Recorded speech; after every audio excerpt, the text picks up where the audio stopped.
Silvergate Capital Corp stock. So the price of the stock reached a new 52-week low of $5.66. This is beneath the previous low of $10.81 by 47.64%, and it is 96.52% below the 52-week high of $162.65.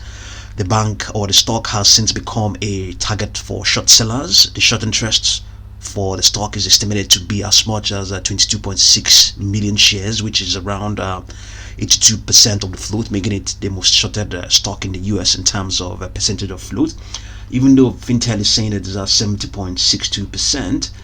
And the company has to some extent become a lightning rod victim of circumstances given industry news flow over the last few months, according to Canaccord Genuity analysts.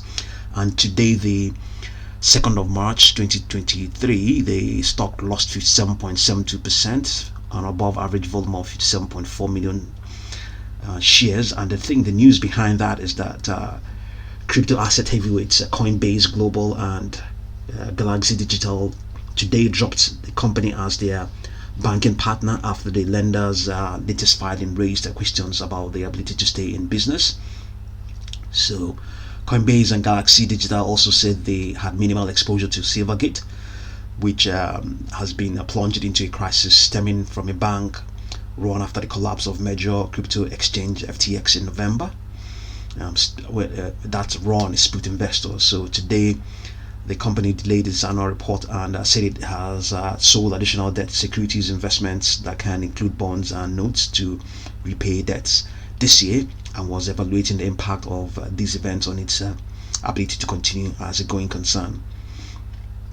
Stablecoin issuers Paxo and Circles, CBOE's digital asset exchange, crypto exchange Gemini, and European crypto exchange Bitstamp also suspended their partnership with Silvergate. It's now getting increasingly difficult for crypto companies to establish or sustain relationships with a US bank, according to Ivan Kachkovsky, FX and crypto strategies at UBS. So the stock is definitely in a strong bearish trend, and we can see from its 1-minute live chart here on TradingView.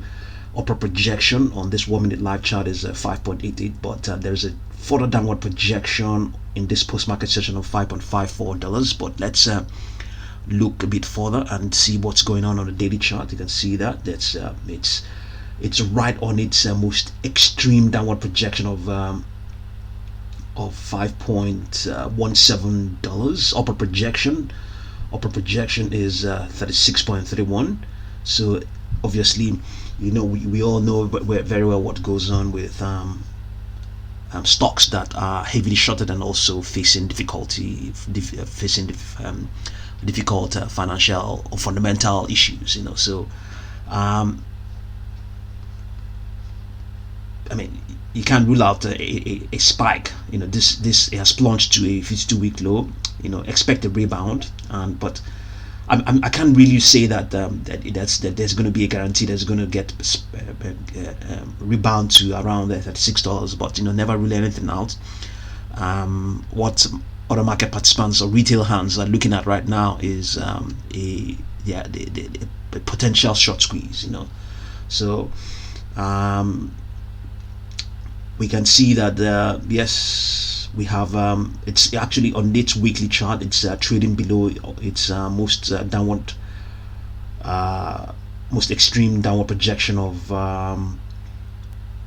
$12.06. Okay, so on this weekly chart, it has a highly ambitious upper projection of $267.65. So yes, because of this retracement, it has this huge 52-week plunge. It is trading at a huge discount to its moving averages. So I can say that statistically, the likelihood of it rebounding, is, let's just put 90%. There's a 90% chance that it's going to rebound.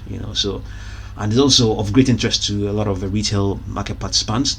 So fundamentally, I think the company can continue to issue debt and raise capital, and because just going by what we have seen with other stocks, market participants, retail hands, they are there to keep buying, keep trying to make the most of the opportunities that has arisen from it being heavily shorted. So things are not good for it. Fundamentally, it's facing a huge challenge from everywhere. The Senate is investigating. Has lost key partners. I mean, those two companies, is it Galaxy and Coinbase? They are amongst its top 10 partners or top 10 clients. So if it's facing all of these issues, given all of that, with the short interest and all that stuff, so expect the stock to be around. Expect the company to continue to raise funds. They'll continue to raise that, I believe, and do what they have to do. But will it rebound to the sort of levels we're seeing on its weekly chart, so sort of projections we've seen on its weekly chart? There's no guarantee that's going to happen. But 36.36, 36.65, there's actually no guarantee that's going to happen. So let's actually look at the sort of projections that are much more closer to where it is right now. 14.31. It's possible. It's quite possible. It's pretty much possible. Market cap is 428.3 million, and it doesn't have a huge amount of float as well. 31.655. So yeah, 31.655. That's not a huge amount of float, and so it's really not that vulnerable to manipulation as such. So it's going to be an interesting one, really interesting one. So what sort of projection are we can we rely on? Okay, let's do our own projection here. Wait, let's take 13.68 and 5.72. 13.68. So let's see.